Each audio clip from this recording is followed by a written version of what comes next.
Bismillahirrahmanirrahim. Assalamualaikum warahmatullahi wabarakatuh.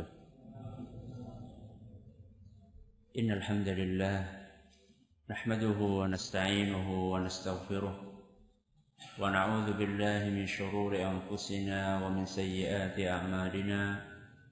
May yahdihillahu fala mudilla lahu wa may yudlil fala hadiya lahu. Wa asyhadu an la ilaha illallah wahdahu la syarika lahu. وأشهد أن محمدًا عبده ورسوله. يا أيها الذين آمنوا اتقوا الله حق تقاته ولا تموتن إلا وأنتم مسلمون.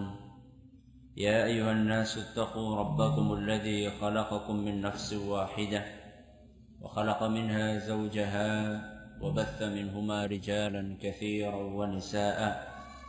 واتقوا الله الذي تساءلون به والأرحام إن الله كان عليكم رقيبا. يا أيها الذين آمنوا اتقوا الله وقولوا قولا سديدا يصلح لكم أعمالكم ويغفر لكم ذنوبكم ومن يطع الله ورسوله فقد فاز فوزا عظيما. أما بعد فإن أصدق الحديث كتاب الله وخير الهدى هدى محمد صلى الله عليه وسلم وشر الأمور محدثاتها وكل بدعة ضلالة. Kita panjatkan puja dan puji syukur kehadirat Allah Tabaraka wa Ta'ala pada kesempatan pagi menjelang siang yang cerah ini. Kita kembali diberi kekuatan, kesehatan, hidayah serta taufik dari Allah Jalla wa Ala, sehingga kita bisa kembali menghadiri pengajian rutin untuk mengkaji kitab Ushulus Sunnah di Masjid Gelora Indah ini. Kita berharap semoga Allah Tabaraka wa Ta'ala berkenan untuk melimpahkan kepada kita semuanya ilmu yang bermanfaat, sehingga bisa kita amalkan sebagai bekal untuk menghadap kepada Allah Jalla wa Ala. Amin ya Rabbal Alamin. Salat dan salam semoga senantiasa tercurahkan kepada junjungan kita Nabi besar Muhammad sallallahu alaihi wasallam, kepada para sahabatnya, keluarganya dan umatnya yang setia mengikuti tuntunannya hingga akhir nanti. Para hadirin hadirat sekalian yang kami hormati, dan juga segenap pendengar Radio Roja dimanapun Anda berada. Pada kesempatan kali ini kajian Ushulus Sunnah bertemakan gelar asy-syahid untuk siapa? Gelar asy-syahid untuk siapa? Kita akan membaca satu paragraf saja dari kitab ini, yaitu kitab Ushulus Sunnah, yaitu paragraf nomor 36. Bagi yang membawa buku bisa dibuka di halaman 74. Di situ Imam Ahmad berkata, "Wala nashhadu ala ahadin min ahli al-qiblati bi'amalin ya'maluhu bi jannatin aw narin. Narju lis-salihi wa nakhafu alayhi wa nakhafu 'ala al-musii'il mudhnibi wa narju lahu rahmatullah." Kata beliau, wala nashhadu ala ahadin min ahlil qiblah, dan kita tidak boleh menjamin, tidak boleh menyatakan, tidak boleh bersaksi bahwa seorang dari ahlul qiblat. Siapa ahlul qiblat? Siapa yang punya kiblat? Siapa? Kaum muslimin. Berarti kalau ahlul kiblat itu maksudnya adalah siapa? Maksudnya adalah kaum muslimin. Yakni kita tidak boleh untuk bersaksi, ya. Kita tidak boleh untuk menyatakan bahwa seorang dari kaum muslimin pasti masuk surga atau pasti masuk neraka lantaran amalan yang dilakukan oleh orang tersebut. Kita, kata beliau, tidak boleh memastikan seorang di antara kaum muslimin bahwa dia itu pasti masuk surga atau sebaliknya pasti masuk neraka. Bi'amalin ya'maluhu, apapun amalan yang dia lakukan. Apapun amalan yang dia lakukan. Kemudian kata beliau, narju lis-salihi wa nakhafu alaihi. Yang boleh kita lakukan adalah kita berharap. Kita apa? Berharap. Berharap sama memastikan, sama atau enggak? Berharap dengan apa? Memastikan. Sama atau tidak? Beda. Kalau memastikan ya pasti, kalau berharap bisa jadi iya, bisa jadi tidak. Seperti saya katakan, kamu pasti lulus. Nah, kamu pasti lulus. Sama saya harapkan kamu lulus. Beda enggak? Beda. Kalau saya berkata saya harapkan kamu lulus, belum tentu dia lulus. Bisa jadi lulus, bisa jadi tidak. Kata beliau, wa narju lis-salihi wa nakhafu alaihi. Kita hanya bisa berharap agar orang saleh masuk surga. Beda ketika kita katakan fulan pasti masuk surga, sama kita katakan fulan semoga masuk surga. Kalau kita melihat orang soleh, kita berharap semoga dia masuk surga, tapi juga kita khawatir. Kita juga apa? Khawatir. Karena sesoleh-solehnya orang yang soleh pasti punya dosa. Jadi walaupun kita berharap, tetap kita merasa khawatir. Jangan-jangan dia ada dosa yang tidak diampuni sama siapa? Sama Allah subhanahu wa ta'ala. Ini. Kemudian kata beliau, kalau itu orang saleh, kalau orang yang tidak saleh, orang yang fasik, kata beliau, wa nakhafu 'alal musii'il mudznib wa narju lahu rahmatullah. Kalau kita melihat orang yang fasik, maka kita merasa khawatir. Kita merasa khawatir dengan dosa-dosa yang dia lakukan. Kita khawatir dia akan dimasukkan oleh Allah kemana? Ke neraka. Karena dosa-dosa yang dia lakukannya. Walaupun dia masih seorang muslim. Tapi karena saking banyaknya dosa yang dia lakukan, kita merasa khawatir. Tapi di tengah kekhawatiran kita, kita juga berharap. Berharap apa? Berharap Allah berkenan untuk merahmati orang tersebut sehingga Allah mengampuni dosa-dosanya. Dan nanti kita akan jelaskan dengan sedikit penjabaran insyaallah. Jadi Imam Ahmad di sini ingin menjelaskan bahwa ketika berbicara tentang individu, cetak tebal, kata apa? Individu. Individu artinya apa? Orang per orang. Tunjuk hidung, si A, si B. Ketika kita bicara tentang individu, person kaum muslimin, maka kita tidak boleh untuk memastikan orang ini pasti masuk surga. Atau sebaliknya, orang ini pasti masuk neraka. Kecuali, ada kecualinya. Kecuali siapa? Kecuali siapa? Hah? Yang kecuali yang sudah dijamin dapat stempel masuk surga. Ngambil stempelnya di mana? Hah? Direktorat? Ya bukanlah. Ini stempel bukan stempel kampus ini. Ini stempel masuk surga. Bahasa saya ini stempel dalam tanda kutip. Artinya kita tidak boleh memastikan seorang masuk surga kecuali orang-orang yang sudah dijamin untuk masuk surga. Jaminan itu keluar dari lisannya siapa? Rasulullah sallallahu alaihi wasallam berdasarkan wahyu dari siapa? Allah subhanahu wa ta'ala. Contohnya siapa? Contohnya 10 sahabat Nabi sallallahu alaihi wasallam yang dijamin masuk surga. Siapa? Abu Bakar, Umar, Utsman, Ali. Kok berhenti? Ini kita 10 ini. Ini baru berapa? Baru 4. Ayo tambahnya siapa? Siapa? Sa'ad siapa? Sa'ad bin Abi Waqqas. 5. Abdurrahman bin Auf. 6. Tolha siapa nanti? Tolha bin Bejo nanti. Tolha bin siapa? Hah? Tolha bin Ubaidillah. 7. Terus Abu Ubaidah ibnul Jarrah. Bagus. 2 lagi. Sa'ad. Udah tadi. Sa'id bin Zaid. 1 lagi.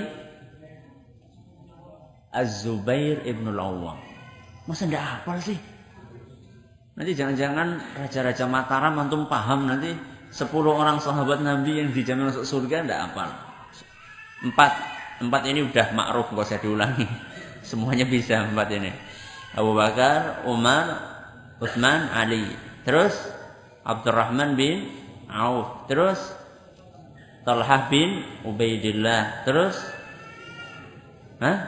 Az-Zubair ibnul Awwam. Terus Abu Ubaidah ibnul Jarrah. Sa'ad bin Abi Waqqas. Terus Sa'id bin Zaid. Ada Sa'ad, ada siapa? Sa'id. Kalau Sa'ad bin Abi Waqqas, kalau Sa'id bin Zaid. Kalau misalnya 10 orang ini kita katakan pasti masuk surga. Dan kita berani.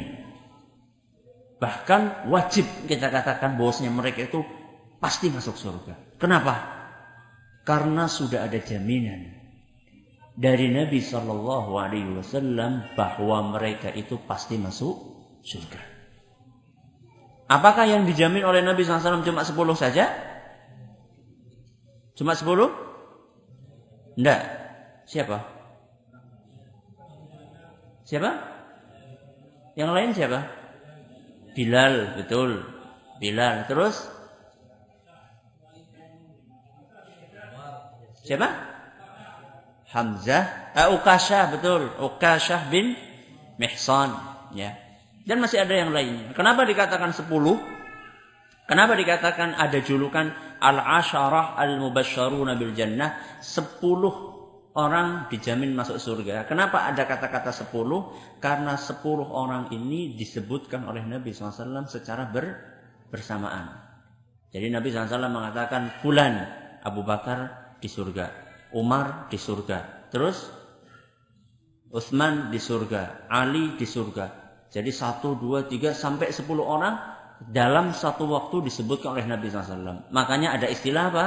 10 sahabat yang dijamin masuk surga. Bukan berarti cuma 10. Cuman kebetulan 10 itu oleh Nabi SAW disebutkan secara bersamaan. Ya, ini. Kalau seperti mereka, kita katakan pasti masuk surga. Tapi kalau individu kaum muslimin yang lainnya, seperti kita-kita ini, saya dan panjenengan semuanya, atau kakek-kakek kita, atau bapak kita, atau bahkan kiai kita sekalipun, atau ustadz kita sekalipun, atau wali sekalipun, kita tidak boleh untuk memastikan mereka masuk surga. Ini berbicara tentang individu.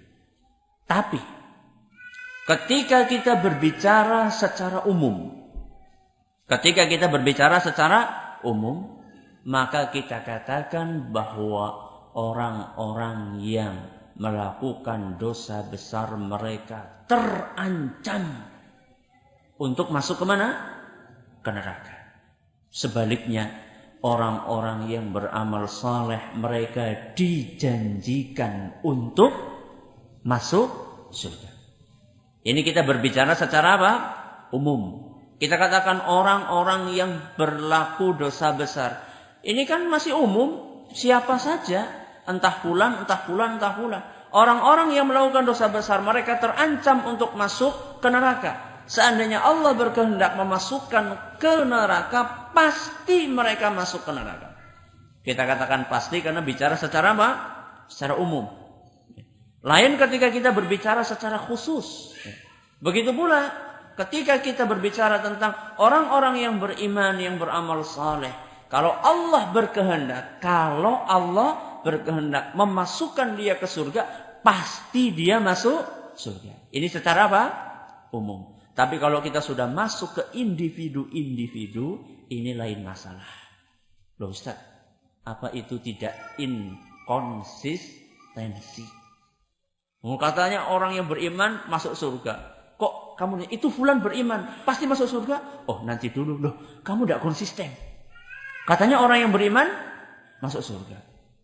Kemudian kita katakan, misalnya orang yang berzina, ar-rashi wal murtashi finnar, orang yang menyuap dan yang disuap masuk neraka. Kemudian kita ketemu orang yang nyuap, kamu pasti masuk neraka. Kayak gitu? Iya? Kenapa tidak? Apa? Ada penghalangnya. Apa penghalang orang masuk neraka?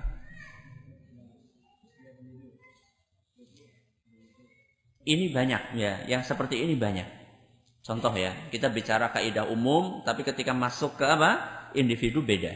Contoh, sujud kepada selain Allah, syirik enggak? Syirik enggak? Syirik. Kita katakan barang siapa yang sujud kepada selain Allah berarti dia telah kufur, telah syirik. Tapi kalau kita melihat ada orang ujuk-ujuk sujud kepada kita misalnya, atau kepada kiainya, atau kepada apa, apakah kita langsung vonis dia termasuk musyrik kafir saat itu juga? Kenapa tidak? Mungkin tidak tahu. Apa mungkin tidak tahu? Mungkin tidak? Mungkin?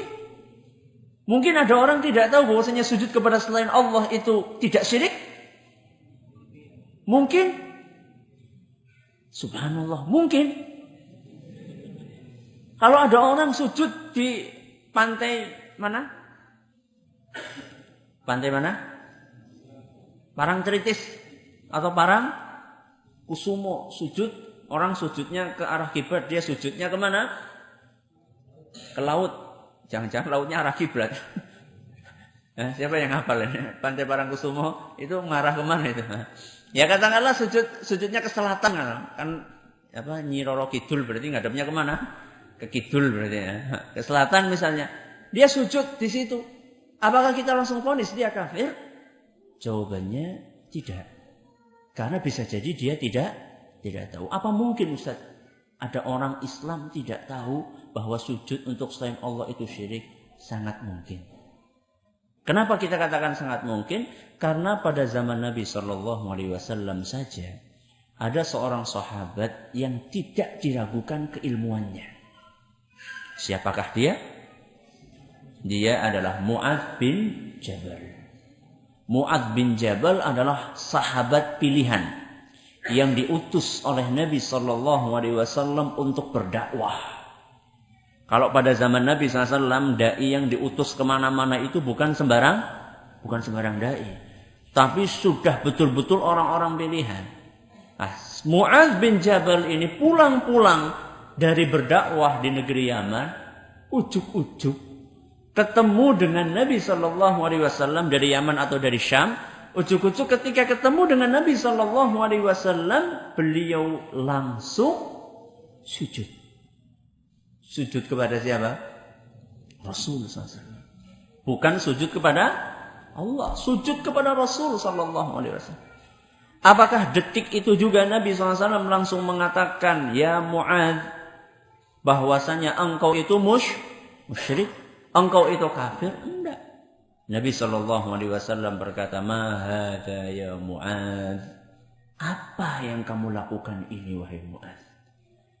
Nabi bertanya tentang perbuatannya atau alasannya? Perbuatannya. Gena-gena sujud kok ditanya. Apa ini? Ya sujud. Jadi yang ditanya apa? Alasannya. Kenapa? Maksudnya gitu. Mahadha. Itu maksudnya adalah, kenapa engkau lakukan ini wahai Mu'adz? Apa kata Mu'adz? Wahai Rasul, ketika saya pergi ke Syam, saya mendapatkan orang-orang Nasrani, Ahlul Kitab. Mereka itu sujud kepada siapa? Kepada para pendetanya. Sebagai ungkapan penghormatan. Loh, kalau misalnya orang Nasrani saja mereka sujud kepada pendetanya sebagai ungkapan penghormatan, ya jelas engkau wahai Rasul lebih pantas untuk disujudi. Lebih pantas untuk aku sujud kepadamu karena engkau lebih terhormat dari siapa? Dari para pendeta. Apa kata Nabi sallallahu alaihi wasallam? La taf'al ya Mu'adz, jangan kamu lakukan. Jangan sekali-kali kamu ulang perbuatan ini wahai Mu'adz. Karena ini semuanya adalah haknya siapa? Haknya Allah Subhanahu wa taala. Coba lihat kisah ini. Apakah ada di sela-sela kisah tersebut vonis Nabi SAW bahwa Mu'adz itu kafir? Ada enggak? Musyrik? Enggak ada. Jadi Nabi SAW mentolerir kesalahan Mu'adz karena ketidaktahuan dia. Kalau Mu'adz orang pilihan dari sahabat Nabi saja tidak tahu. Mungkin enggak kaum muslimin di zaman ini ada yang tidak tahu? Bukan mungkin lagi, sangat mungkin sekali. Ya, sangat mungkin sekali. Ini beda. Jadi ketika kita berbicara tentang kaidah umum, penerapannya itu tidak letterlek plak langsung seperti itu. Karena ada kemungkinan ketidaktahuan dan faktor-faktor penghalang yang lainnya. Sama juga ketika kita katakan orang yang melakukan zina masuk neraka. Apakah kita katakan langsung kita seret para PSK, ya, para pelacur, kita katakan kamu pasti masuk neraka. Apakah seperti itu? Jawabannya tidak. Kenapa? Pertanyaannya kenapa? Kenapa ketika kita berbicara secara umum, ya, kita bisa memastikan bahwa pelaku dosa besar itu diancam untuk masuk ke neraka dan Allah kalau berkehendak memasukkannya pasti masuk ke neraka. Dan ketika kita berbicara secara umum tentang orang yang beramal saleh, kita katakan mereka oleh Allah Subhanahu wa taala dijanjikan untuk masuk surga dan kalau Allah berkehendak memasukkan mereka ke surga, pasti mereka akan masuk surga. Kenapa ketika kita bicara secara umum kita berani memastikan, tapi ketika kita berbicara tentang individu kita tidak boleh memastikan?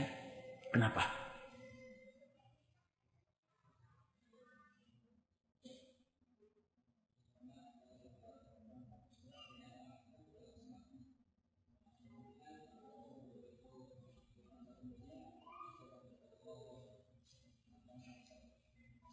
Ada kemungkinan panjang umur. Sekarang pertanyaannya, saya katakan orang sudah meninggal.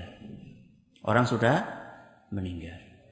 Dia meninggal dalam keadaan sedang berhaji. Meninggal di mana? Di Mekah. Di Arafah pula. Di Arafah. Ketika dia sedang apa? Berdoa kepada Allah. Ketika sedang berdoa kepada Allah, kelihatannya ngantuk. Ternyata ngantuknya kebablas. Jatuh sampai apa? Meninggal dunia. Kita pastikan dia masuk ke surga? Kenapa? Nah, tadi alasannya kan ada kemungkinan umurnya masih panjang. Tapi sekarang kita tanyakan bukan orang yang di tengah-tengah hidupnya, tapi dia mati dalam keadaan beramal soleh. Atau orang sujud. Ya, orang sujud. Imamnya sudah salam, dia masih sujud. Orang pikir ini orang ketiduran ini. Ternyata ketika mas, gabruk. Ternyata sudah mati. Dia masuk surga? Atau ini kebalikannya, ini orang yang baik. Ada orang auzubillah berzina meninggal dunia dalam masih nempel. Laki-laki perempuan dua-duanya mati. Kita pastikan ini masuk ke neraka? Kok ragu? Apa bedanya sama yang tadi? Tadi antum katakan ya tidak kita pastikan ketika bicara tentang orang yang sujud. Sekarang kita bicara orang berzina, sedang berzina mati dua-duanya. Ada kejadian seperti itu enggak? Ada. Ya. Bahkan di daerah dekat-dekat kita ada. Nauzubillah min dzalik yang seperti itu. Kita pastikan dia masuk ke neraka? Pasti. Loh, kaidahnya tadi gimana? Tadi katanya kita kalau bicara individu kita enggak boleh memastikan. Bingung ya? Kenapa coba? Apa? Apa? Banyak penghalang lagi. Apa nih penghalangnya sih?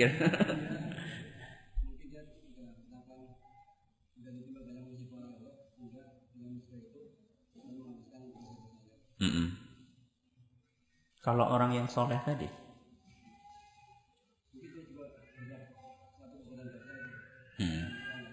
ya mungkin, ya mungkin.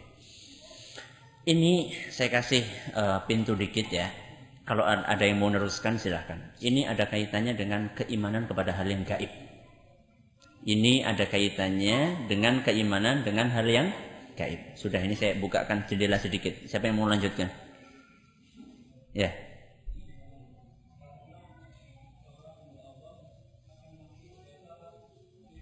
Ya.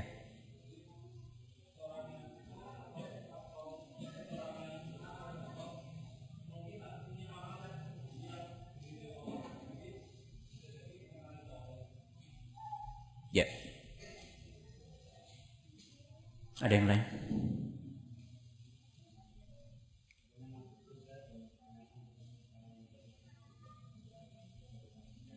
Masuk surga dan masuk neraka termasuk perkara yang gaib, jadi tidak bisa dipastikan. Kalau perkataan Allah, kalau perkataan Nabi SAW tadi misalnya ar-rashi wal murtashi finnar, bahwa orang yang menyuap dan yang disuap masuk neraka. Bukankah ini hukum dari Nabi SAW? Sekarang kita katakan orang yang meninggal dalam keadaan sedang menyuap, boleh kita pastikan dia masuk ke neraka? Dengan berdasarkan hadis Nabi SAW tadi? Belum tentu. Masya Allah, antum tetap teguh pendirian. Bagus. Nah, yang lain. Ya.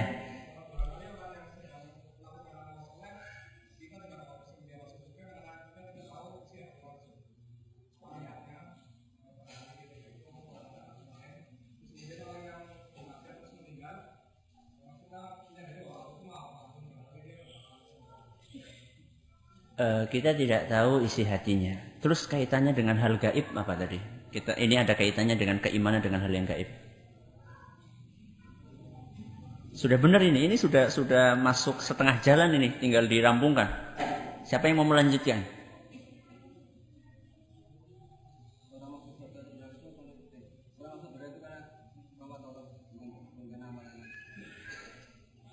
Ini udah antum keluar dari pintu ini. Udah masuk sampai setengah, tinggal dilanjutkan.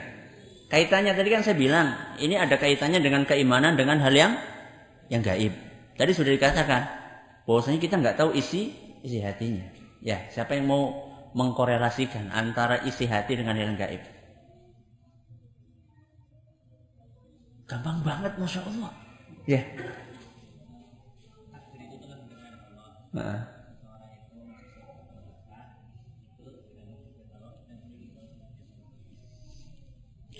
Anda belum beruntung. Yang lain? Ya.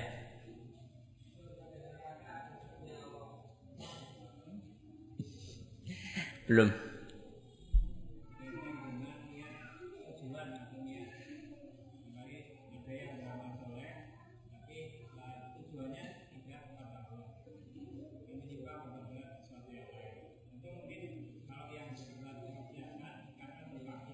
Ya. Terus kaitannya dengan keimanan dengan hal yang gaib apa? Ini antum sama, antum masuk sama kayak teman antum masuk sampai ke tengah ini. Belum dilanjutkan. Dah, enggak ada yang nyoba lagi. Pas. Kayak ya. Kesimpulannya.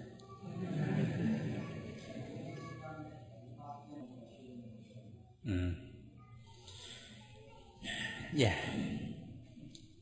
saya langsung kaitkan aja tadi. Ya, tadi sudah benar jawabannya. Kenapa kita tidak bisa memastikan seorang yang beramal soleh, walaupun secara lahiriah dia husnul khatimah, kayak orang yang tadi ruku, meninggal dalam keadaan sujud atau meninggal di tanah suci. Kenapa kita tidak pastikan? Karena kita tidak tahu isi hatinya. Orang akan diterima amalnya manakala dia ikhlas. Apakah kita mengetahui isi hati dia bahwa dia itu berhaji ikhlas karena Allah? Berani kita memastikan? Tidak. Begitu pula orang yang sholat. Apakah kita berani memastikan bahwasanya fulan ini ikhlas karena Allah? Jawabannya tidak. Kenapa? Karena isi hati seseorang itu adalah hal yang gaib. Hal yang gaib. Yang tahu cuma siapa? Allah subhanahu wa ta'ala. Ya, bisa dipahami. Mudah kan ternyata kan? Mudah. Ya. Jadi isi hati seseorang itu adalah hal yang gaib. Hal yang gaib yang mengetahui hanya siapa? Hanya Allah subhanahu wa ta'ala. Kalau kita memastikan seakan-akan kita menyaingi Allah subhanahu wa ta'ala dalam hak prerogatif Allah untuk mengetahui hal-hal yang gaib. Apa dalilnya Ustaz? Bahwasanya itu adalah hanya diketahui oleh Allah. Dalilnya Al-Quran surat Fatir ayat 38. Surat apa? Fatir. Ayat berapa? 38. Kata Allah subhanahu wa ta'ala, innallaha alimu ghaibis samawati wal ard. Sesungguhnya Allah subhanahu wa ta'ala lah yang mengetahui yang gaib di langit dan di bumi. Innahu alimun bidzatis sudur. Sesungguhnya Allah lah yang maha mengetahui isi hati. Jadi yang mengetahui isi hati seseorang adalah Allah subhanahu wa ta'ala. Kita tidak berani memastikan bahwasanya fulan si soleh masuk surga. Karena kita tidak tahu isi hatinya. Apakah dia betul-betul ikhlas dalam beramal? Sebaliknya, kita tidak berani memastikan si fasik masuk ke neraka. Karena kita tidak tahu isi hatinya. Bisa jadi dia setelah melakukan perbuatan maksiat tersebut dia menyesal. Dan hatinya hancur menyesal kepada Allah subhanahu wa ta'ala. Karena penyesalan dia ini kemudian Allah mengampuni dia. Ketika Allah mengampuni dia, kita pastikan dia masuk ke neraka. Ini kan sama saja apa? Sama saja konfrontasi kepada Allah subhanahu wa ta'ala. Allah mengampuni dia, kita katakan dia pasti masuk ke neraka. Ini apa? Di mana etika kita dengan siapa? Dengan Allah subhanahu wa ta'ala. Maka kita jangan mudah tertipu dengan penampilan lahiriah. Saya akan bawakan dua kisah yang terjadi di zaman Nabi SAW yang menggambarkan bahwa belum tentu lahiriah seseorang yang baik itu menunjukkan bahwasanya dia itu pasti masuk ke neraka, pasti masuk ke surga. Begitu pula belum tentu penampilan lahiriah buruk seseorang pasti dia masuk ke neraka. Yang pertama, kisah dalam Sahih Bukhari. Diceritakan oleh Umar ibn Khattab radhiyallahu anhu. Kata beliau, di zaman Nabi SAW diceritakan ada seorang sahabat yang bernama Abdullah. Ada seorang sahabat yang bernama Abdullah. Dia dijuluki oleh orang-orang dengan julukan Himar. Apa artinya Himar? Keledai. Ya Allah, kasihan. Namanya Abdullah kok panggilannya apa? Himar. Keledai. Ya. Dan orang ini orang yang humoris. Orang yang humoris. Sering dia itu membuat Nabi SAW tersenyum, tertawa. Itu kelebihannya. Kekurangannya dia itu sangat hobi mabuk. Sangat hobi mabuk. Dia bolak-balik dibawa ke Nabi SAW. Kalau mabuk itu kan hukumannya dicambuk. Ya. Mabuk dicambuk. Besoknya mabuk lagi, dicambuk lagi. Besoknya mabuk lagi, dicambuk lagi. Bolak-balik. Akhirnya ketika dicambuk yang kesekian kalinya, salah seorang sahabat Nabi SAW jengkel. Jengkel melihat kok orang ini bolak-balik dicambuk tidak kapok. Kok tidak kapok-kapok orang ini. Kayak sebagian orang yang nyuri masuk penjara, dikeluarkan, tambah pinter nyurinya. Masuk lagi, keluar lagi, lebih pinter lagi. Enggak kapok-kapok. Akhirnya salah seorang sahabat berkata, Allahumma la'anhu. Ya Allah, laknatlah dia. Ya Allah, laknatlah dia. Ma aktsara ma yu'ta bihi. Betapa sering orang ini dibawa ke Nabi SAW. Dibawa untuk dicambuk.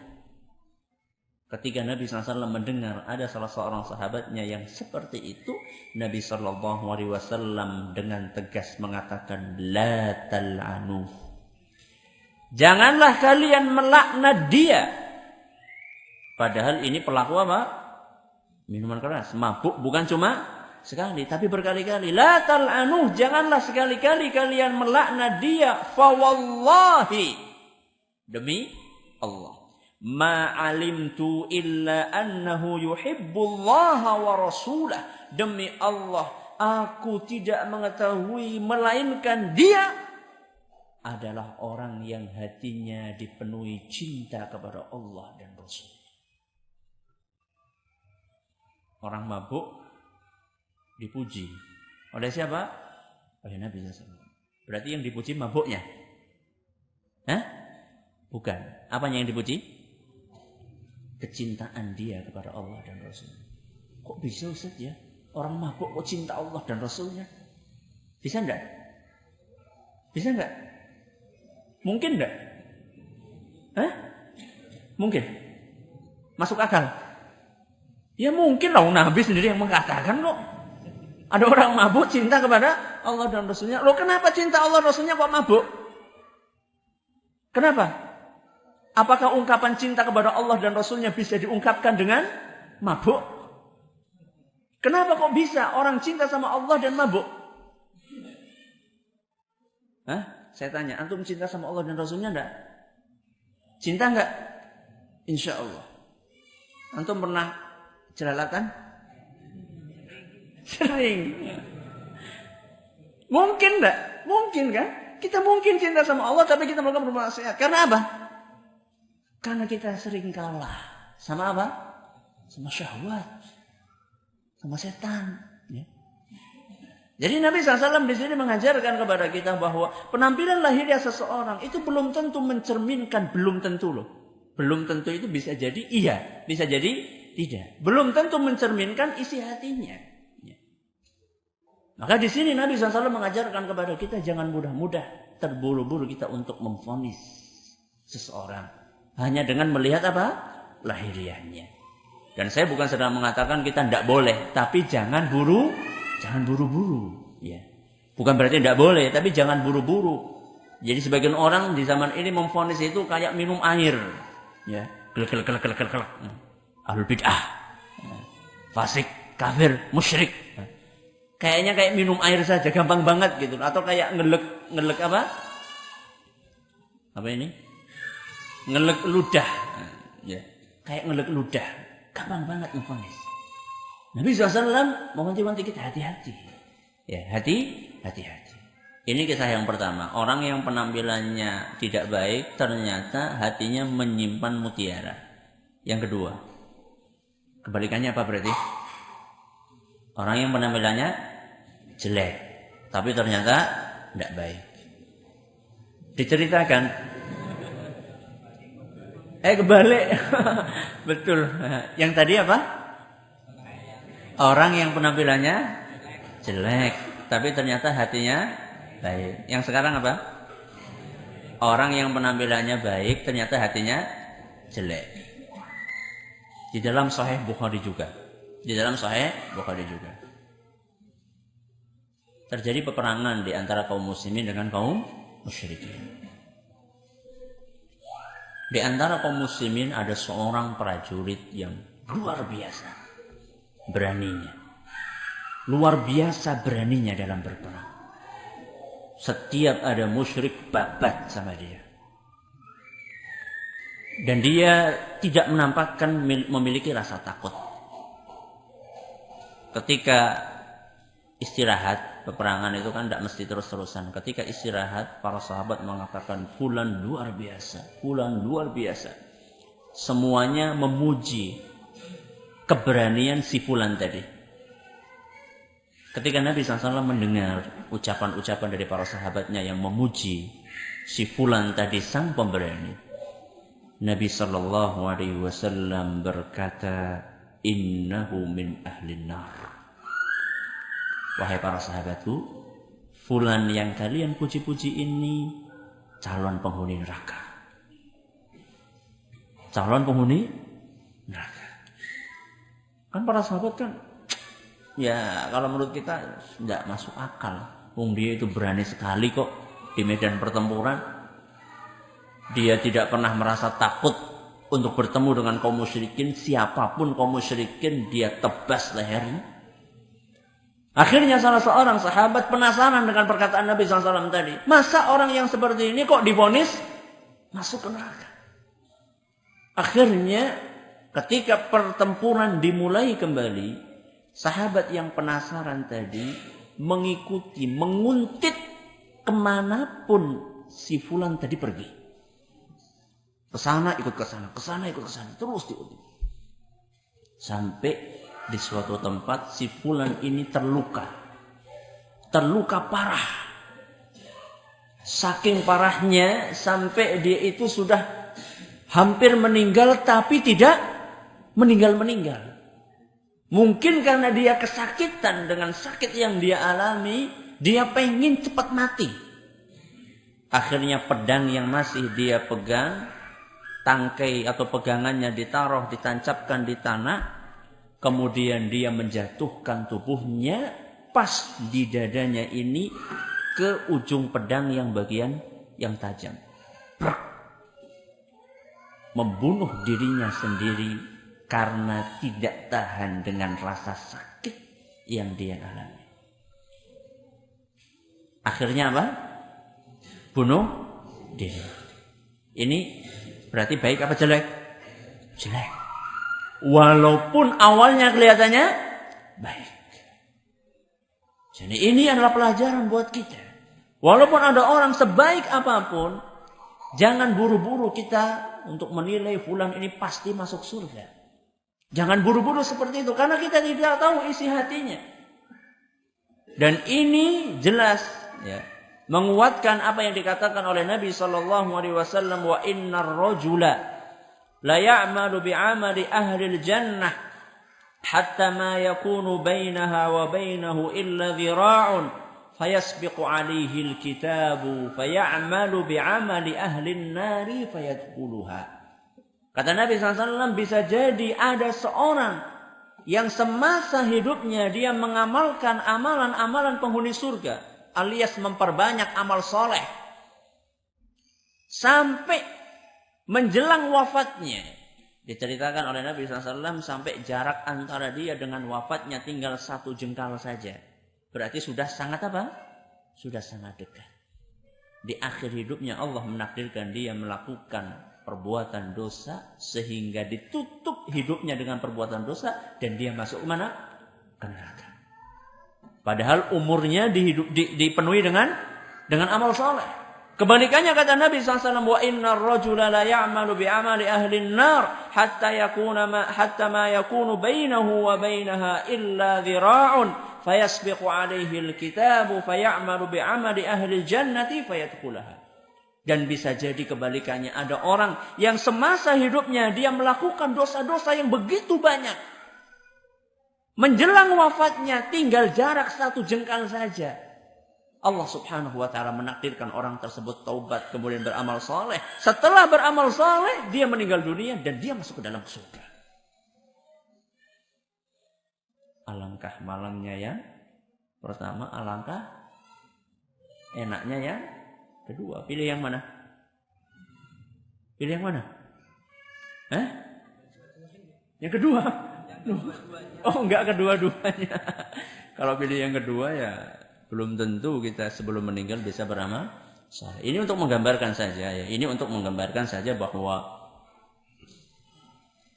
kita tidak bisa memastikan seseorang itu termasuk penghuni surga atau penghuni neraka karena itu kaitannya dengan isi hati seseorang. Apakah dia itu betul-betul beriman, ikhlas dalam hatinya ketika beramal, atau sebaliknya apakah dia tidak menyesal dari perbuatan dosa yang dia lakukannya. Judul pengajiannya apa? Gelar syahid untuk siapa? Apa hubungannya? Apa hubungannya coba? Kok judulnya kayak gitu, Ustaz? Apa hubungannya?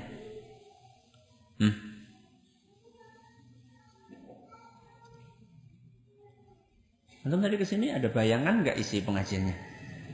Atau asal datang aja? Hah? Apa hubungannya coba? Ada nggak hubungannya? Kalau nggak ada, yang ngapain kita bahas dari tadi? Ada hubungannya. Ada hubungannya. Karena ketika kita mengatakan fulan syahid, apa sih artinya syahid? Apa artinya syahid? Apa artinya mati syahid? Apa ya terjemahannya syahid ya Ustaz? Orang yang mati di jalan Allah.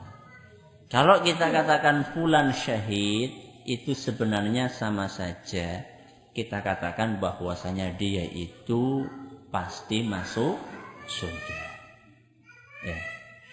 Jadi ketika kita katakan fulan asy-syahid atau asy-syahid fulan, dan ini agak ramai di Indonesia ketika trio bomber dijatuhi hukuman mati. Saat itu timbul polemik apakah mereka pantas dan boleh dikatakan asy-syahid. Ya, fulan, asy-syahid fulan, asy-syahid fulan, 3 orang masing-masing mendapatkan label baru di depan namanya SY, asy-syahid. Ya. Apakah boleh seperti itu? Timbul diskusi terutama di dunia maya. Ya, terutama di dunia maya. Ya, sekarang kita dudukkan. Nah, kita dudukkan boleh atau tidak. Ketika kita mengatakan boleh atau tidak dan itu hukum syar'i, mesti kita harus pakai apa? Dalil dong. Ya, kita harus pakai dalil. Sekarang ada nggak dalilnya? Secara spesifik yang membolehkan atau yang melarang? Yang membolehkan atau yang melarang menggelari seseorang dengan gelar apa? Asy-syahid. Kalau dalil secara umum sudah tadi kita jelaskan. Bahwasanya kita tidak boleh mengatakan fulan pasti masuk surga. Tapi itu kan baru bicara secara apa? Secara global. Sekarang kita sudah masuk ke dalam rincian ini. Bukan fulan pasti masuk surga. Tapi kita katakan apa?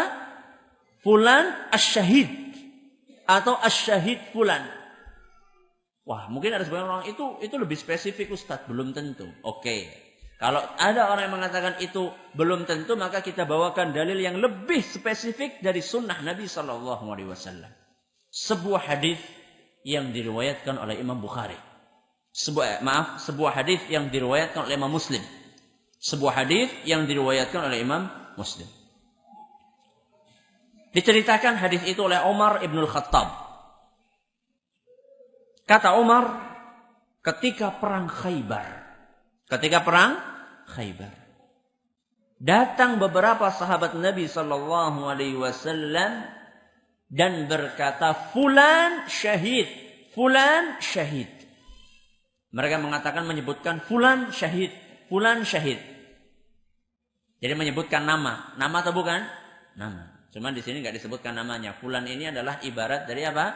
Si Anu, ya. Si Anu. Kalau bahasa kita si Anu, atau di beberapa kamus si Polan. Ya, cuman kalau si Polan ini mungkin agak banyak orang yang tidak paham Polan. Lebih enak apa?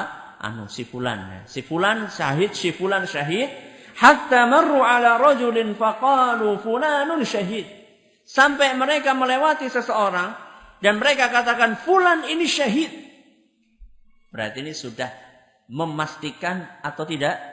Sudah memastikan, sudah berbicara tentang individu. Maka Nabi sallallahu alaihi wasallam berkata, "Kalla." Tidak. Kata Nabi SAW apa? Tidak. Inni ra'aituhu fin nari fi burdatin ghallaha aw aba'atin. Tidak. Kalian mengatakan fulan syahid, saya katakan tidak, karena saat ini saya melihat dia berada di neraka. Kok Nabi tahu? Berdasarkan apa? Wahyu. Karena sekarang kata Nabi SAW, saya melihat dia di neraka gara-gara dia itu mencuri harta rampasan perang. Orang-orang pada tahu nggak? Pada tahu. Tahu-tahunya dia pulang sudah dalam keadaan terbunuh. Tidak tahu ternyata di sela-sela perang dia itu nguntit. Ada salah satu pakaian, ya, cuma di sini burdah itu pakaian, cuma baju saja luar biasa. Nah, baju, tapi nggak tahu baju bagus atau enggak. Ya mungkin baju yang bagus mungkin ya. Dia sempat nguntit itu kemudian dia mati. Kata Nabi SAW, kalla tidak, sesungguhnya saya melihat dia sekarang di neraka. Kemudian kata Nabi SAW, ya ibnal Khattab, wahai Umar, idhab fanadi finnas.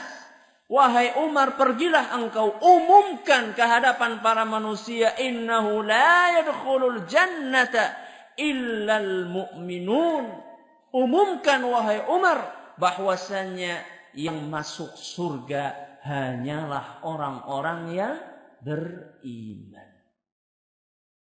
Jadi di sini Nabi SAW mengatakan yang masuk surga adalah orang yang beriman. Jadi ada korelasinya nggak antara syahid tadi? Kalau kita runtut ya, ada korelasinya. Ketika fulan mengatakan syahid, tahu-tahu Nabi SAW mengatakan la yadkhulul jannah, tidak akan masuk surga kecuali orang yang beriman. Jadi secara tidak langsung Nabi SAW paham kalau misalnya ada orang dikatakan syahid berarti itu adalah jaminan dia masuk surga. Buktinya Nabi SAW langsung berbicara tentang surga. Karena konsekuensi kita mengatakan fulan syahid, sama saja kita itu memberi stempel bahwasanya fulan ini pasti masuk surga. Karena orang yang syahid itu dijamin masuk surga. Dalilnya apa orang syahid dijamin masuk surga? Dijamin masuk surga? Iya, dalilnya? Iya duluan tapi dalilnya mana? Tunggu tulisan Ana di salah satu majalah, kalau tidak salah majalah Sunnah. Tunggu nanti ya. Siap-siap baca tulisan judulnya beretika dan bermodal. Ya. Jadi supaya kita hati-hati, jangan iya atau tidak dulu. Nah, baca di situ judulnya apa? Beretika dan bermodal. Apa isinya? Silakan biar antum penasaran.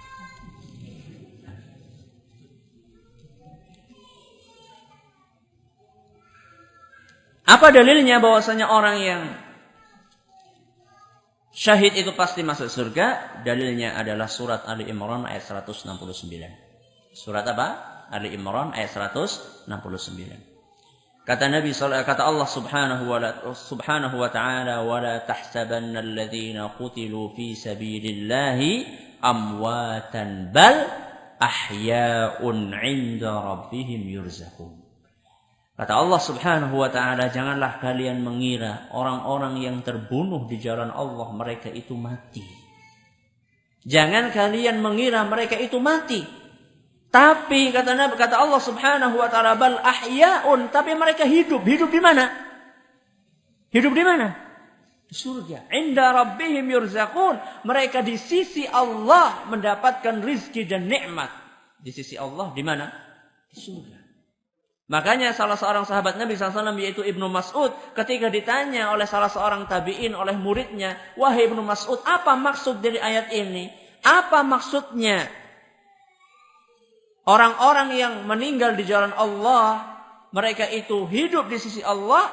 Kata Ibnu Mas'ud, arwahuhum fi jawfi tayrin khudrin laha qanadilu mu'allaqatin bil arsh. Kata Ibnu Mas'ud, maksudnya arwahnya orang-orang yang mati syahid, mereka terbang di surga. Terbang di mana? Di surga. Tasrahu minal jannati haitsu sya'at. Mereka terbang, pergi di dalam surga kemanapun mereka inginkan. Arwahnya siapa? Ruhnya orang yang mati syahid. Fattala ilaihim rabbuhum ittila'atan. Ketika mereka sedang terbang di dalam surga, Allah Subhanahu wa ta'ala menengok mereka. Ketika melihat mereka begitu senang, Allah Subhanahu wa taala bertanya, "Hal tashtahuna syai'an?" Apakah kalian menginginkan sesuatu? Apakah kalian merindukan sesuatu? Qalu ayyu syai'in nashtahi? Wahai Rabbi, apa lagi yang kita inginkan? Wa nahnu nasrahu minal jannati haitsu syi'na.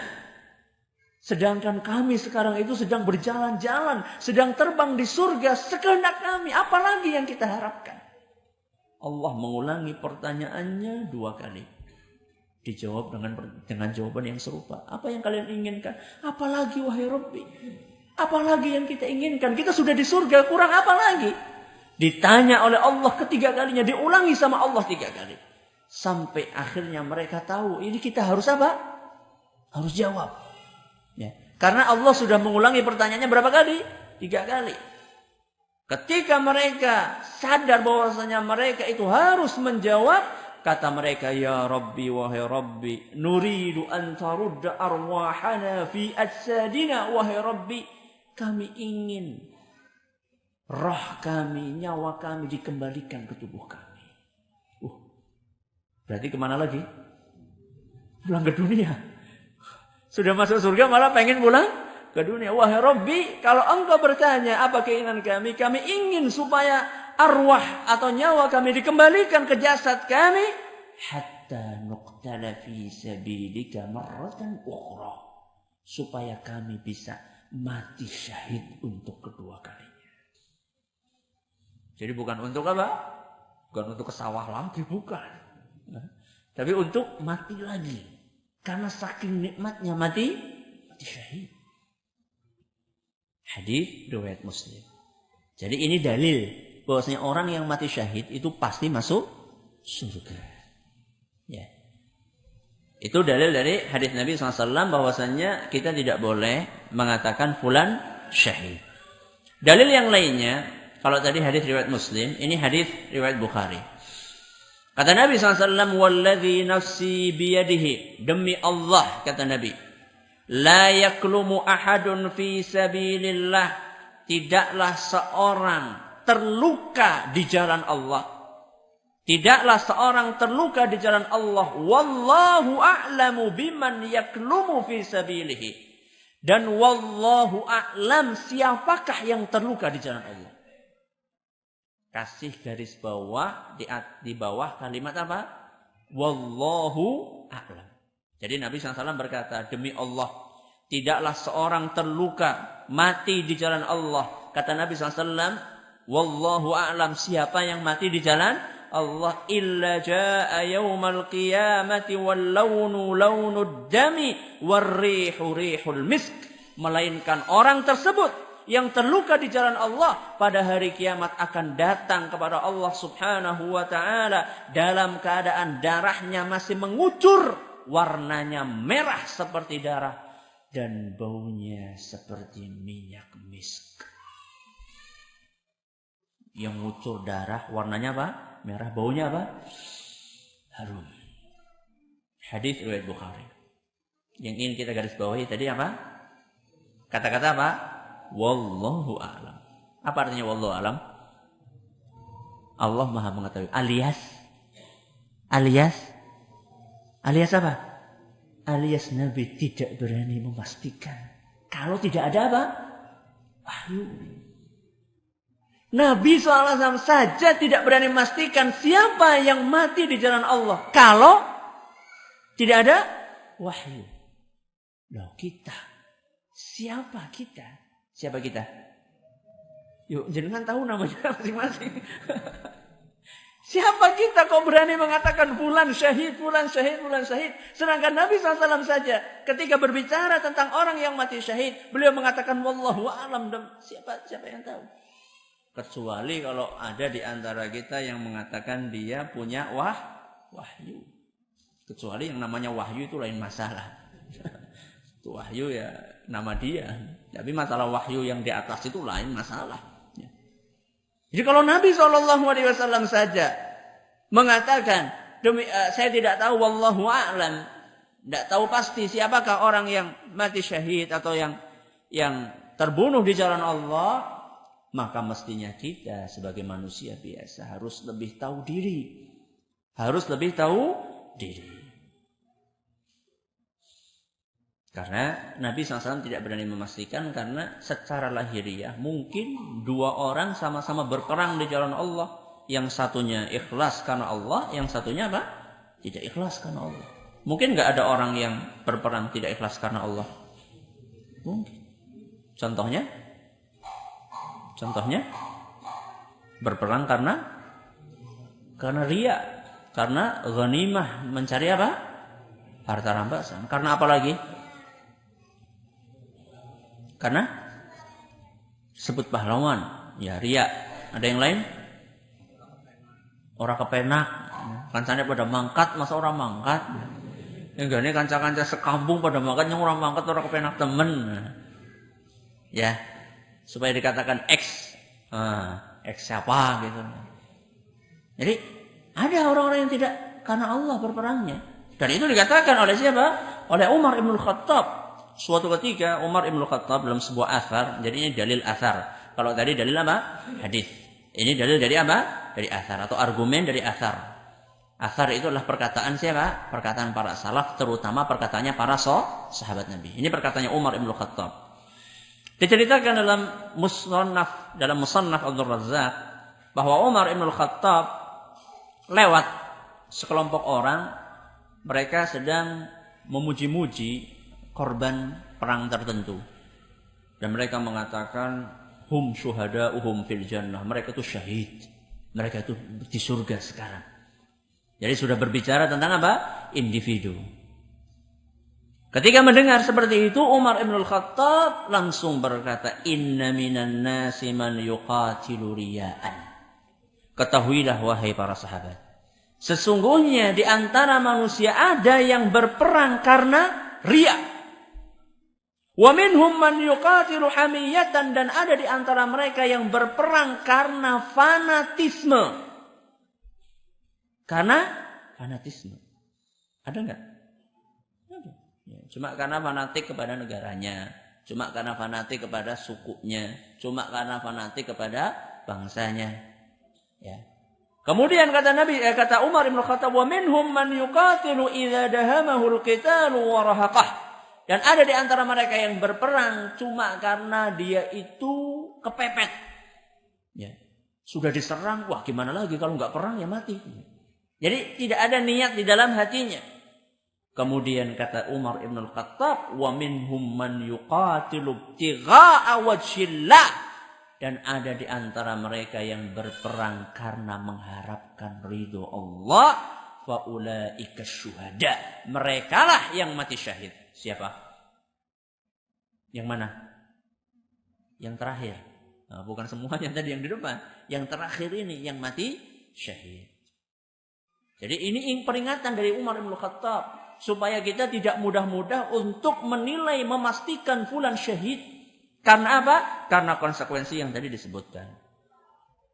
Terus para ulama sama nggak Ustaz pendapatnya sama? Kalau tadi kita bawakan perkataan para sahabat, hadis Nabi SAW sahih, kemudian perkataan Umar bin Khattab, kita bawakan perkataannya Imam Bukhari dari kalangan para ulama. Kata Imam Bukhari, la yaqulu fulanun syahid. Tidak boleh kita mengatakan fulan syahid. Tidak boleh kita mengatakan fulan syahid. Kemudian dijelaskan oleh para ulama seperti Ibnu Hajar Al-Asqalani, Al-Aini, Al-Munawi. Ya. Kata mereka tidak boleh kita mengatakan, memastikan fulan syahid kecuali yang ada apanya? Yang ada dalilnya dari Nabi Sallallahu Alaihi Wasallam. Kenapa? Karena ada konsekuensinya. Konsekuensinya kalau kita katakan fulan syahid, sama saja kita itu mengatakan fulan ini pasti masuk surga. Dan konsekuensi ini, korelasi ini, ya, dari kalau orang mengatakan fulan syahid pasti, itu sama saja kita mengatakan bahwasanya dia masuk surga. Ini dijelaskan oleh Ibnu Allan dalam kitabnya Dalilul Falihin. Ya, jadi kalau kita mengatakan fulan syahid, itu konsekuensinya sama saja kita menghukumi dia itu pasti masuk surga. Terus kalau kayak gitu, bagaimana kita menyikapi orang-orang yang seperti itu? Ada orang meninggal di medan pertempuran. Kemudian ada orang meninggal ketika sholat. Atau sebaliknya, yang jelek-jelek, ada orang tadi meninggal ketika berzina. Atau orang meninggal karena overdosis. Overdosis apa? Obat-obatan terlarang. Meninggal. Ya. Na'udzubillah min dzalik. Saya baca beberapa saat yang lalu di berita pewaris tunggal perusahaan pengepakan minuman. Kalau antum beli minuman, entah susu, entah jus, sirup, terutama yang kertas itu di bawahnya ada tulisan apa? Apa? Aduh, ini biasanya langsung dibuang ya, nggak lihat bawahnya. Ada tulisan apa di bawahnya? Bukan ini. Nah, ini tisu. Nah, ada yang tahu? Nggak ada yang memperhatikan ya? Apa? Tetra Pak. Tetra Pak. Tetra Pak itu pabrik apa? Pabrik pengepakan minuman. Tempatnya di Eropa. Minumannya di mana? Di Indonesia. Nah, jadi kalau mau beli, mau nyari yang kuat, pak-pakannya itu belinya di mana? Di Eropa. Pewaris tunggalnya itu ditemukan sudah meninggal dunia 2 bulan nggak ketahuan di rumah dia.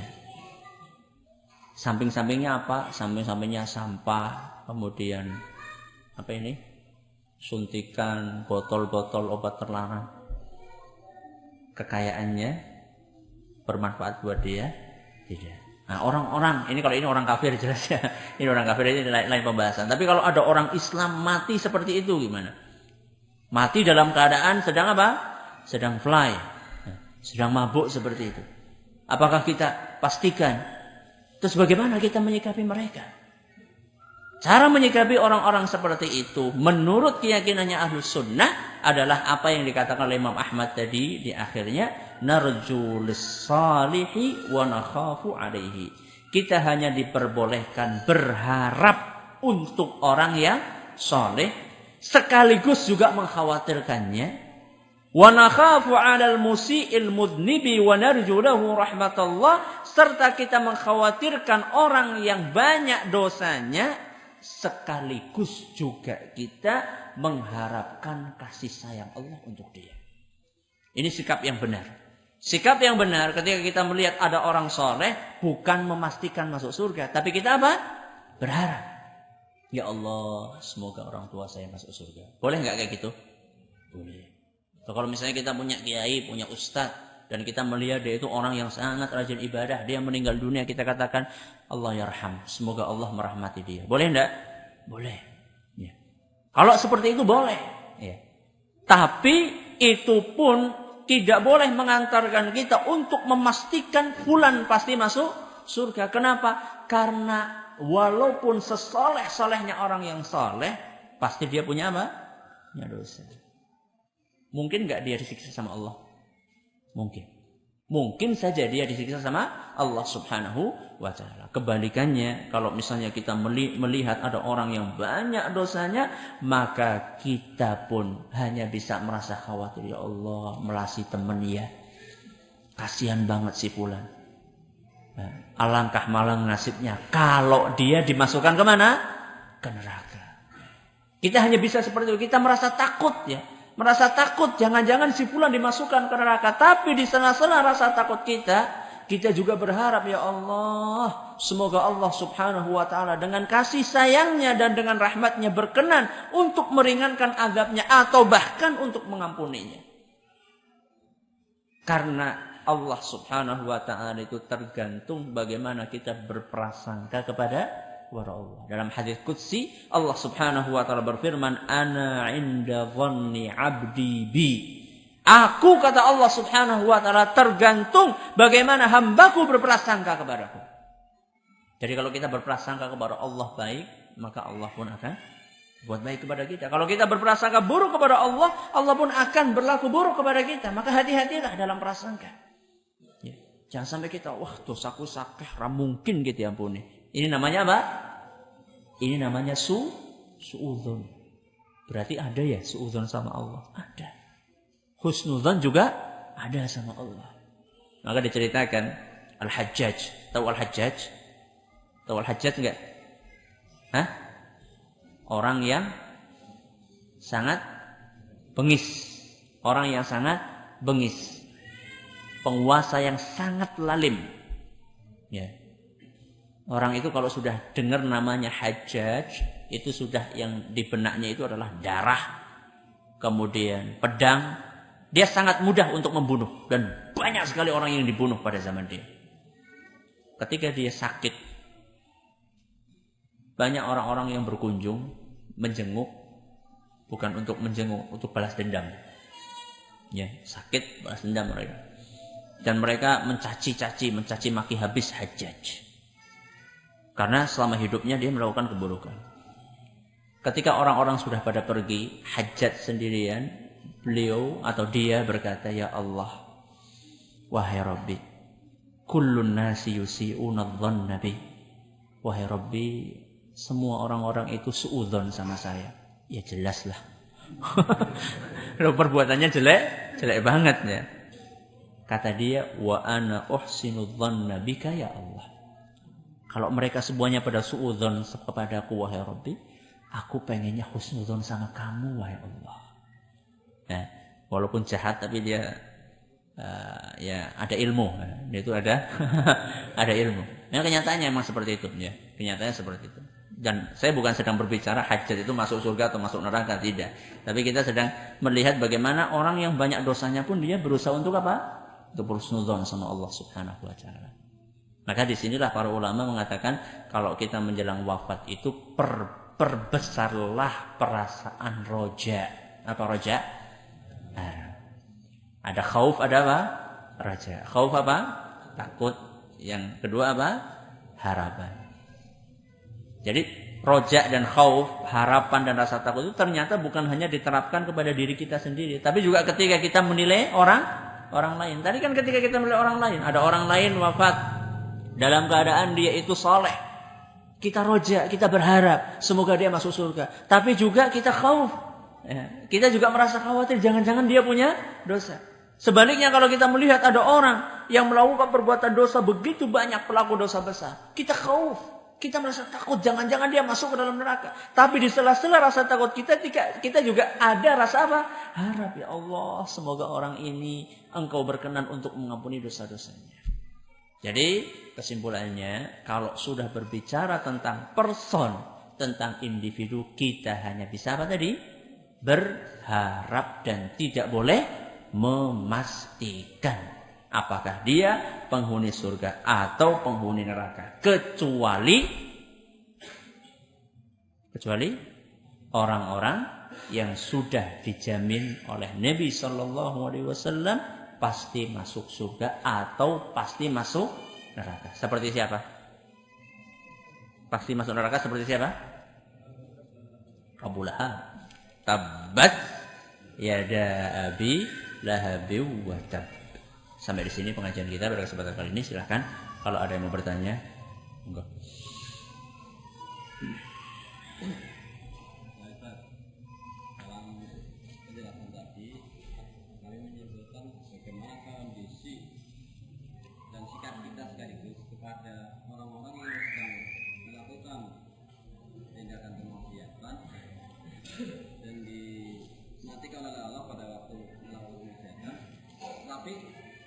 Sebelum itu mereka itu adalah orang-orang yang melakukan sholat, rajin beribadah. Apakah sikap kita orang-orang yang hidup di sekelilingnya itu boleh menyolati mereka? Ya. Kalau kita melihat ada orang yang semasa hidupnya sholat, tapi dia meninggalnya dalam keadaan apa? Melakukan perbuatan maksiat. Dosa besar lah, katakanlah sekalian aja dosa besar. Kayak berzina, minum, berjudi, membunuh, ya. Dia mati dalam keadaan seperti korupsi, ya. Bagaimana sikap kita? Apakah kita menyolati dia? Jawabannya iya. Karena dia masih muslim. Orang yang beragama Islam masih tetap berhak untuk disolati. kenapa Rasulullah SAW tidak nyolati orang yang meninggal dalam keadaan punya utang dan dia tidak mau bayar? Kenapa? Apakah orang yang tidak bayar utang itu kafir? Kafir enggak? Kalau gitu banyak banget orang kafir. Kafir enggak? Enggak. Kenapa tidak disolati sama Nabi SAW? Katanya jadi orang yang muslim walaupun banyak dosanya dia tetap disolati. Kenapa Nabi SAW tidak nyolati? Apa? Untuk memberikan pelajaran kepada yang masih hidup. Berarti bukan karena haram, tidak. Tapi karena Nabi SAW punya tujuan dan maksud supaya yang lainnya pada kapok. Wah, kalau saya punya utang nanti saya nggak disolati sama Nabi SAW. Wah, kalau saya banyak maksiat nanti saya nggak disolati sama Nabi SAW. Bukan karena Nabi SAW menganggap itu haram, tapi karena Nabi SAW ingin memberikan pelajaran. Inilah yang diistilahkan dengan hajar. Salah satu praktik hajar. Hajar itu apa? Memboikot. Ya. Memboikot tidak nyolati. Karena apa? Karena ingin memberikan pelajaran. Dan ini boleh. Tapi tetap harus ada sebagian kaum muslimin yang nyolati. Maka ketika Nabi SAW tidak mau nyolati, Nabi berkata, "Sallu ala sahibikum." Saya nggak mau nyolati, wahai para sahabat, karena saya ingin memberi pelajaran kepada yang lainnya. Tapi wahai kalian, silahkan solati. Ini menunjukkan bahwa Nabi SAW dalam satu waktu ingin memberi pelajaran kepada para pelaku maksiat supaya mereka hati-hati dengan maksiatnya. Tapi dalam satu waktu juga Nabi SAW ingin memberikan pelajaran bahwa sebesar apapun dosa yang dilakukan oleh orang yang masih beragama Islam, dia ini masih berhak untuk disolati. Walaupun KTP-nya saja, ya dilihat dia sholat apa enggak. Kalau dia semasa hidupnya KTP-nya Islam tapi tidak pernah sholat sama sekali, ya ini bukan orang Islam. Tapi kalau dia ini masih sholat kadang-kadang lah, ya sholatnya Senin Kemis lah, butuh puasa nih, sholatnya Senin Kemis ya seperti ini ya masih muslim insya Allah ya, insya Allah.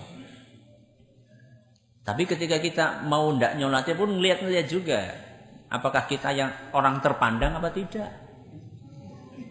Iya, apakah kita orang terpandang atau tidak? Orang tidak disolati, sedih kalau tidak disolati sama orang yang terpandang, orang yang soleh, seorang ulama. Ya. Kalau orang orang papar disolati dengan kaya, orang kenal likih. Ini nggak ada apanya, nggak ada gregetnya, nggak ada harganya. Ya. Belum lagi timbul akibatnya nanti, akibat persepsi negatif masyarakat. Ya. Jadi nggak sebanding lah antara maslahat dan mafsadah yang ditimbulkan. Kita pengennya, saya pengen kayak Nabi, nggak nyolati orang yang berbuat maksiat. Ya tapi kan ente siapa? Ente itu terpandang nggak gitu loh.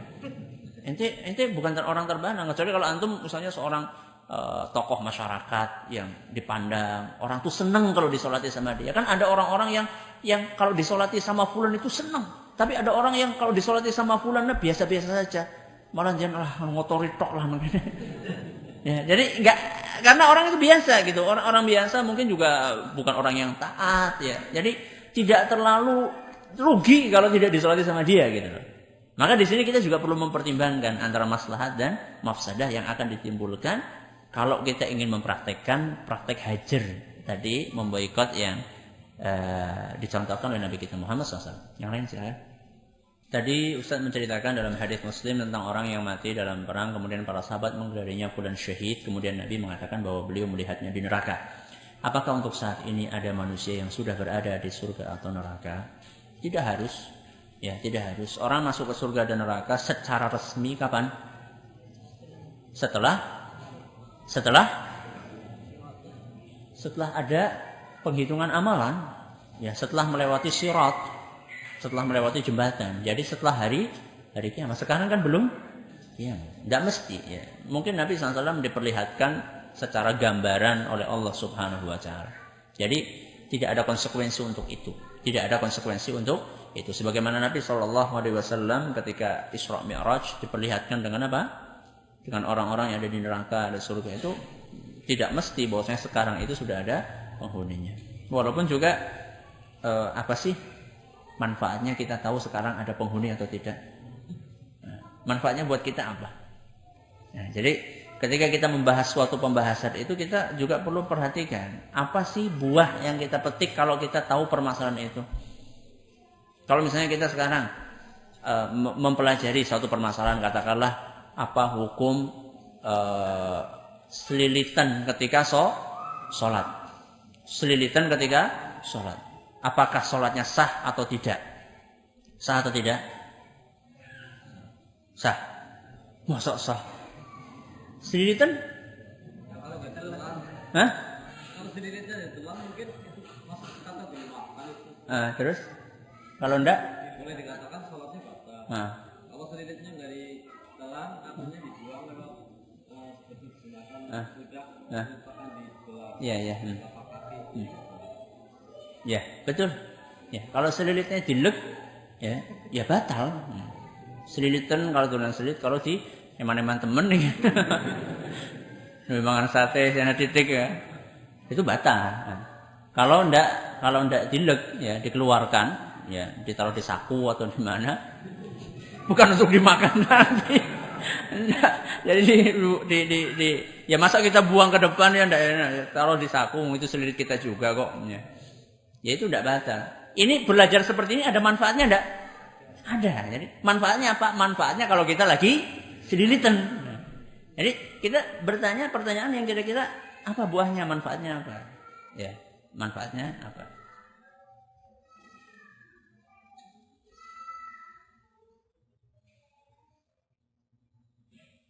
Sudah menjadi kebiasaan di kampung apabila ada orang yang meninggal disuruh bersaksi oleh kaim.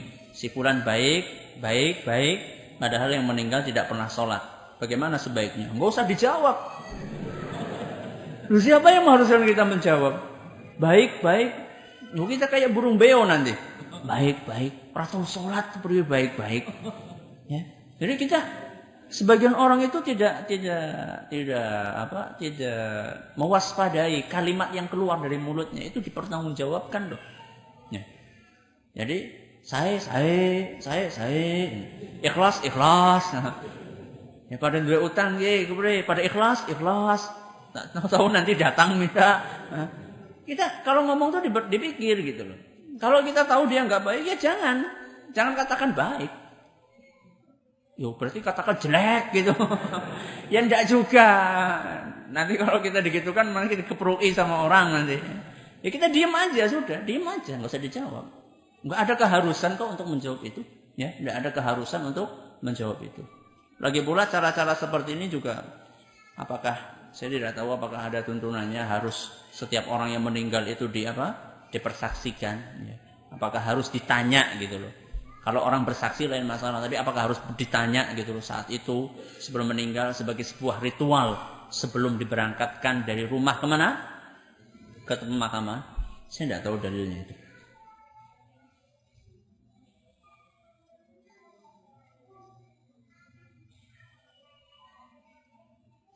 Untuk Ustadz, bolehkah kita menyatakan si fulan syahid karena tanda-tanda kesyahidan seseorang? Misalnya ada terbangnya burung, hujan atau lainnya. Ini tanda-tanda kesyahidan dari mana? Saya tidak tahu ini. Ada syahidnya seorang itu kalau ada burung itu dari mana? Saya tidak tahu dalilnya dari mana. Kalau hujan ya kalau orang meninggalnya ketika musim kemarau gimana? Ya, atau ada orang meninggal di musim hujan tapi tidak pernah sholat. Ya.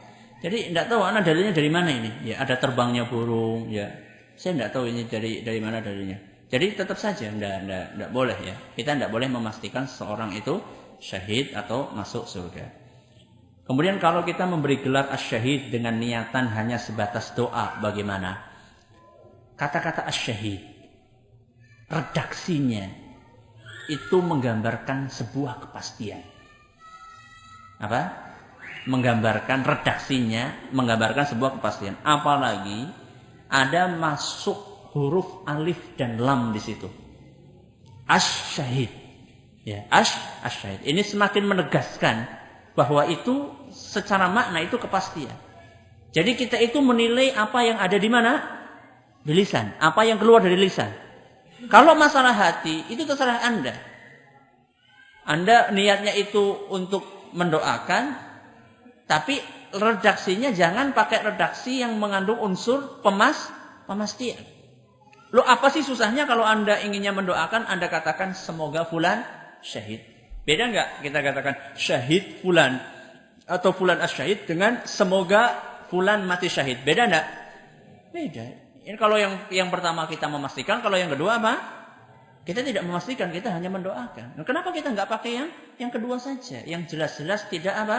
Tidak mengandung unsur yang berbahaya. Ya kayak model almarhum lah. Kayak model apa? Almarhum. Almarhum ini, kata-kata almarhum, ini lahiriahnya itu adalah bukan doa. Lahiriahnya adalah pemastian. Ini orang yang apa artinya almarhum? Orang yang dirahmati. Orang yang dirahmati. Yang seperti ini, kalimat seperti ini lebih baik dihindari. Lebih baik dihindari. Walaupun ada sebagian ulama yang mengatakan kalau tujuannya mendoakan, ya tidak apa-apa, kata mereka. Kalau tujuannya apa? Mendoakan. Menurut sebagian ulama seperti itu. Tapi, kenapa sih kita itu masuk ke dalam polemik? Lawang ada kalimat yang lain yang bisa menggantikan kalimat itu. Apa? Rahimahullah. Atau Allah yarham. Kan kita sering kan dengar para ulama, para kiai dulu mengatakan Allah yarham. Kiai siapa? Gitu. Itu lebih apa?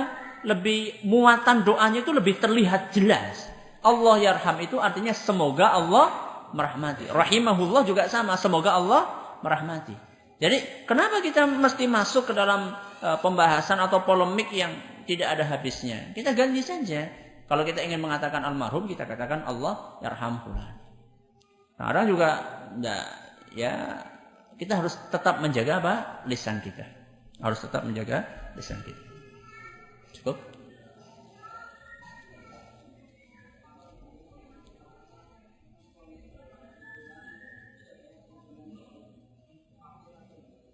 Apa hukumnya yang memvonis fulan syahid? Apakah dia kafir atau tidak? Insya Allah tidak. Insya Allah tidak. Cuman tidak beretik, kurang beretika. Kurang beretika. Apalagi tadi sudah dibawakan dalil-dalilnya. Ya kita katakan haram lah. Kita katakan apa? Haram. Dosa. Kita katakan dosa, cuman tidak sampai dosa apa? Syirik atau kafir. Saya tidak melihat sampai dosa sana, ya, sampai ke sana. Ya, saya tidak melihat sampai ke sana. Lagi pula juga banyak di antara mereka yang mengucapkannya karena ketidaktahuannya. Cuma melu-melu tok. Cuma melu-melu tok. Selama ini kalau menyebutkan namanya fulan, mesti depannya ada apanya? Asyahid. Akhirnya cuma ikut-ikutan saja tanpa mengetahui hakikat dari permasalahan tersebut. Maka di sini kita juga perlu arif juga dalam menyikapi orang-orang yang tidak tahu. Bukan berarti kita itu membenarkan, tapi kita itu tidak buru-buru untuk memvonis dia juga karena ketidaktahuannya tersebut. Saya kira cukup sampai di sini. Terima kasih atas perhatiannya. Mohon maaf atas segala kekurangannya. Kita tutup. Subhanakallahumma wa bihamdika asyhadu an la ilaha illa anta astaghfiruka wa atubu ilaik. Wassalamualaikum warahmatullahi wabarakatuh.